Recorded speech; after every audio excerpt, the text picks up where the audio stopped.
Bonjour tout le monde et bienvenue dans une toute nouvelle vidéo. J'ai eu envie de vous faire cette vidéo avec l'été et les beaux jours qui sont déjà installés depuis un petit moment et l'été qui arrive très prochainement. Souvent à l'été, il y a beaucoup de lecteurs qui ont envie de lire des livres de poche.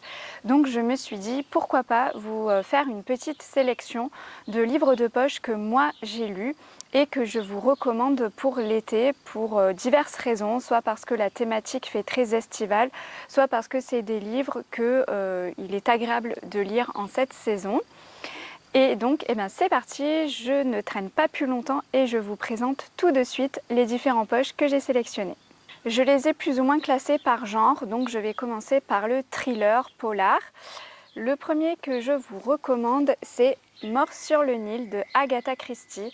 C'est un de mes Agatha Christie préférés et en plus je trouve que celui-ci fait très estival puisque il se passe en Égypte lors d'une croisière sur le Nil. Il va y avoir un meurtre et bien sûr le très réputé Hercule Poirot va mener l'enquête.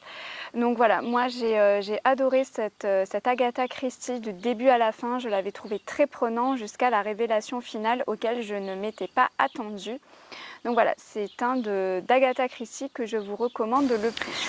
Pour rester dans le style un peu cozy mystery, je vous recommande la série Agatha Raisin de MC Beaton, qui est je pense ma série de cozy mystery préférée, avec l'indétrônable Agatha Raisin et son caractère où il faut se la farcir. Mais cela dit, je trouve qu'elle s'adoucit un petit peu au fur et à mesure des tomes. Donc là je vous présente le 1, la quiche fatale. C'est pas forcément mon préféré, mais moi je les ai lus dans l'ordre, donc c'est pour ça que je vous présente le tome 1. Donc là voilà, Agatha Raisin, pour ceux qui ne connaîtraient pas encore cette série, c'est une femme d'une cinquantaine d'années qui a pris une retraite anticipée dans un petit village anglais et il va s'en passer des choses dans ce petit village anglais puisque nous en sommes à je ne sais plus combien de tomes et il y a toujours un meurtre dans ce village. Et du coup voilà, c'est Agatha Raisin qui n'est absolument pas professionnelle qui va mener des enquêtes et je dois dire qu'elle s'en sort plutôt bien à chaque fois. Voilà, donc Agatha Raisin pour ceux qui ne connaîtraient pas. Après je sais que Agatha Raisin n'a pas un caractère facile et qu'il y en a plus d'un qui ont été rebutés à la lecture de cette série à cause de sa personnalité pas très attachante on va dire. Mais bon, moi cela dit, je réussis à passer outre et maintenant elle me fait rire. Alors oui, c'est un grand format, mais j'ai vu qu'il sortait en poche le 17 juin, donc si ça vous intéresse, n'hésitez pas à vous le procurer en poche à sa sortie. Donc il s'agit des enquêtes à l'italienne d'Armstrong et Oscar, le tome 1, Meurtre à la page de Thea Williams. C'est un cozy mystery que j'ai lu l'été dernier et que j'ai adoré, c'est un de mes cozy préférés. Donc on va suivre un ancien inspecteur à la retraite qui va passer une retraite de littérature dans une villa en Toscane en Italie et il va y avoir un meurtre évidemment et du coup il va reprendre un peu son ancien métier et il va mener l'enquête.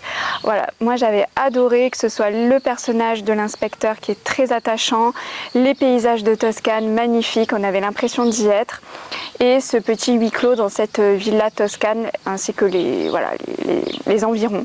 Voilà, j'avais vraiment beaucoup aimé ce cozy mystery. Dans le thriller un peu psychologique domestique, je vous conseille Petit secret, grand mensonge de Liane Moriarty que j'ai lu il y a des années et que j'avais vraiment beaucoup aimé, où on suit 3 femmes, mères de famille et dans une ville où il va se passer des choses, des secrets, des trahisons. C'était un thriller oui, psychologique très prenant. Je l'avais pas lâché du début à la fin. Il y avait une série aussi qui était sortie.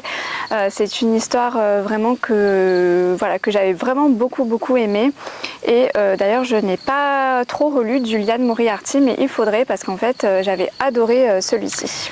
Derrière la haine de Barbara Abel, il a une place particulière dans mon cœur celui-ci puisque c'est le premier thriller domestique psychologique que j'ai lu et qui m'a donné le goût de ce genre-là. Vraiment, j'ai adoré, où on suit 2 familles voisines, donc une histoire de voisinage qui va mal tourner. Au début, ils sont très amis, ils sont tout le temps les uns chez les autres et au final, il va se passer un drame qui va faire que leur amitié va complètement basculer basculer et jusqu'à la haine, voilà, d'où le titre. Et alors ça m'avait pris au trip cette histoire, je ne l'avais pas lâchée et je m'étais dit ok, c'est ça le thriller psychologique domestique, j'adore ce genre, je veux en lire tout plein. Voilà, ça va faire bientôt 10 ans et depuis j'en ai lu des tas, mais voilà, je vous présente celui-ci parce que vraiment il a une place particulière dans mon cœur. Évidemment, dans le genre thriller domestique, psychologique, je ne pouvais pas passer à côté du phénomène de la femme de ménage de Freda McFadden. Si vous avez envie de lire du thriller qui se lit tout seul cet été sur la plage pendant vos vacances, eh bien je vous recommande, si vous n'êtes toujours pas tombé dans la folie de la femme de ménage, si vous ne connaissez pas ou si vous hésitez encore, eh bien foncez. Vraiment, je vous recommande cette trilogie, mais commencez peut-être par ce tome-ci qui nous plante vraiment les bases de l'histoire, même si évidemment les tomes peuvent se lire indépendamment les uns des autres. Mais voilà, moi comme je dis, j'aime toujours commencer par le tome 1.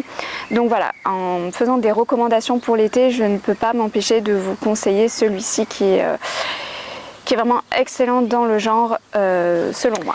Je vous recommande également Ne lâche pas ma main de Michel Bussy que j'ai lu il y a des années et que j'avais vraiment beaucoup aimé. Donc là ça fait très estival puisque nous sommes sur l'île de la Réunion et donc il va se passer des choses dans un hôtel puisqu'il y a un couple, on va suivre un couple et un beau jour le mari va disparaître et donc il va se passer des tas de choses, des courses-poursuites, bref il y avait beaucoup d'actions dans ce livre. Sous le soleil de la Réunion, c'était très dépaysant grâce aux magnifiques descriptions de Michel Bussy. C'est un de ces livres que j'avais vraiment beaucoup aimé. Voilà, très estival, donc n'hésitez pas si vous tombez dessus. Pour finir avec le genre thriller, je vous recommande La vie dont nous rêvions de Michel Sachs. Donc là ça va se passer en Suède du coup on va suivre un couple avec leur bébé qui vont aller s'installer là-bas et tout va plus ou moins basculer le jour où la meilleure amie va venir leur rendre visite et là voilà, à partir de là, tout va commencer à basculer dans leur petit train-train quotidien. Je n'en dirai pas plus. Je me souviens avoir été happée par ce thriller, qu'on peut dire aussi domestique, psychologique. Vous avez bien compris, pour ceux qui ne me connaîtraient pas encore, que c'est un de mes genres préférés, notamment dans le thriller. J'adore tout ce qui est psychologique et domestique. J'adore les histoires de couple, de famille, etc. Et celui-ci vraiment m'avait beaucoup plu. Ça se passe en Suède, c'est aussi des paysans avec les forêts. Si vous avez envie un petit peu de fraîcheur pour cet été, eh bien n'hésitez pas à découvrir aussi celui-ci. Comme vous l'aurez constaté dans ma sélection, il y a beaucoup de livres anciens qui sont sortis il y a quelques années déjà, puisque c'est ce que j'ai le plus à vous proposer. Et je trouve que c'est bien aussi de pouvoir avoir des livres un peu moins récents que vous pouvez trouver en poche, en librairie, mais aussi pourquoi pas en bibliothèque. Donc vraiment là c'est une sélection à moindre coût sans vous ruiner. Donc, je passe maintenant à la partie un peu plus contemporain / romance / historique. Voilà, c'est un petit peu la catégorie fourre-tout. J'y ai mis Complètement cramé de Gilles Le Gardinier. J'ai beaucoup aimé le livre et j'ai encore plus aimé le film que j'ai vu l'année dernière. J'avais vraiment adoré ce film qui m'a beaucoup touchée, où on va suivre donc un homme assez âgé qui va quitter l'Angleterre et qui va aller en France pour se faire embaucher dans une grande maison en tant que majordome. Et on va suivre sa petite vie là-bas, entourée d'autres personnages. C'est une histoire vraiment très touchante qui passe tout seul. Le style de Gilles Le Gardinier est très fluide. Et voilà, moi j'avais passé un très bon moment et je vous recommande le film également. En tant que bibliothécaire, je ne pouvais pas passer à côté de cette recommandation, donc La bibliothèque des petits miracles de Freya Sanson. Donc là où on va suivre une jeune bibliothécaire qui, alors un beau jour la bibliothèque est menacée de fermeture. Du coup avec tous ses usagers fidèles, elle va tout faire pour maintenir cette bibliothèque d'aplomb.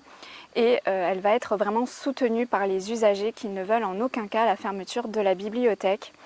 C'était une histoire dans laquelle je m'étais sentie bien et je m'étais reconnue par certains aspects puisque évidemment on suit l'histoire de la bibliothécaire. Donc forcément ça me parle. On a l'amour des livres, on a l'amour des bibliothèques et d'ailleurs la dernière phrase du résumé Porté par des personnages aussi attachants qu'excentriques, un roman au charme so british qui met en lumière le rôle essentiel des bibliothèques dans nos communautés. Je ne peux qu'abonder en ce sens évidemment. Donc là, comme vous pouvez le voir, c'est un format plutôt grand format, mais j'ai vérifié, il est bien sorti en poche. Je vous mets la couverture ici à côté de moi pour que vous puissiez la reconnaître puisqu'elle ne ressemble absolument pas à la couverture grand format. Je vous recommande ensuite l'un de mes livres préférés, Kilomètre Zéro de Maud Ankawa, que j'ai lu il y a des années et qui m'a marqué. C'est un livre qu'on peut dire de développement personnel où on suit une femme qui a énormément de travail, qui n'en voit plus le bout et qui un jour va décider de partir en vacances, il me semble, au Népal. Et là-bas, donc, elle va rencontrer des moines bouddhistes et elle va surtout se retrouver elle-même à travers une vie un peu plus philosophique avec les personnages qu'elle va rencontrer. Ça va vraiment tout remettre en question, sa vie, sa façon d'être, sa façon de se comporter au travail avec les autres. Ça m'avait énormément fait réfléchir sur moi, ça m'avait aussi aidé à certains moments de ma vie.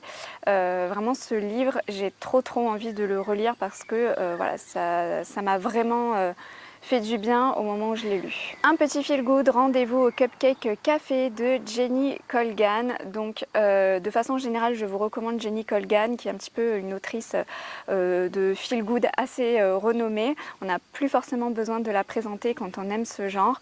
Je me souviens avoir adoré Rendez-vous au Cupcake Café à l'époque où je l'ai lu, où donc on va suivre une jeune femme qui est passionnée de pâtisserie, qui va ouvrir sa cupcakerie et on va suivre voilà, tout son petit quotidien, les personnages qui gravitent autour d'elle.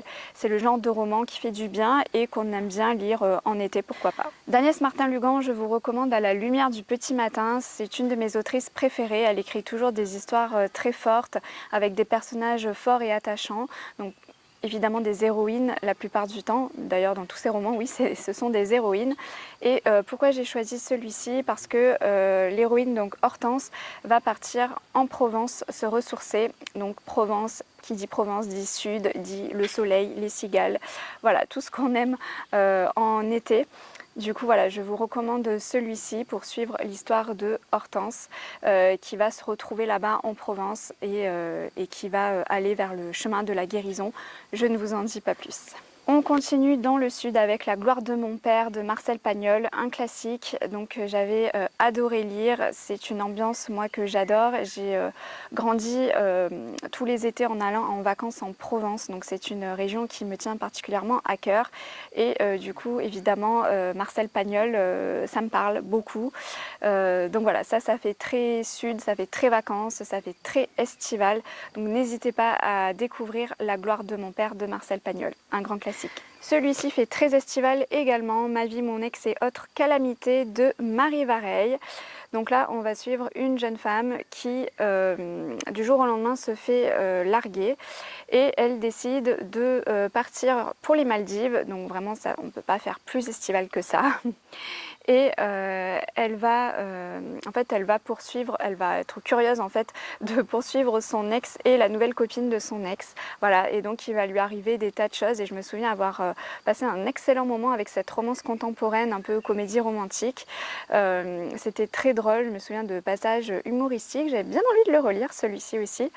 Donc si vous avez envie d'une romance légère qui fait du bien, eh bien je vous conseille celle-ci. Si vous avez envie d'un roman historique, je vous conseille Le chant du rossignol de Christine Hanna. C'est une lecture, je me souviens, qui m'avait bouleversée. Ça avait été un énorme coup de cœur à l'époque quand je l'avais lu.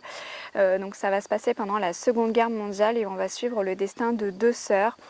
Je me souviens que c'était une lecture incroyable, j'avais adoré ma lecture, c'était vraiment très prenant, je me revois, je ne lâchais pas les pages. On va suivre vraiment le quotidien de deux sœurs pendant la guerre en France.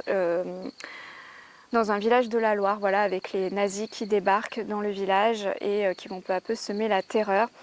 Et c'est ces personnages féminins très fortes, très attachantes, qui vont tout faire pour survivre.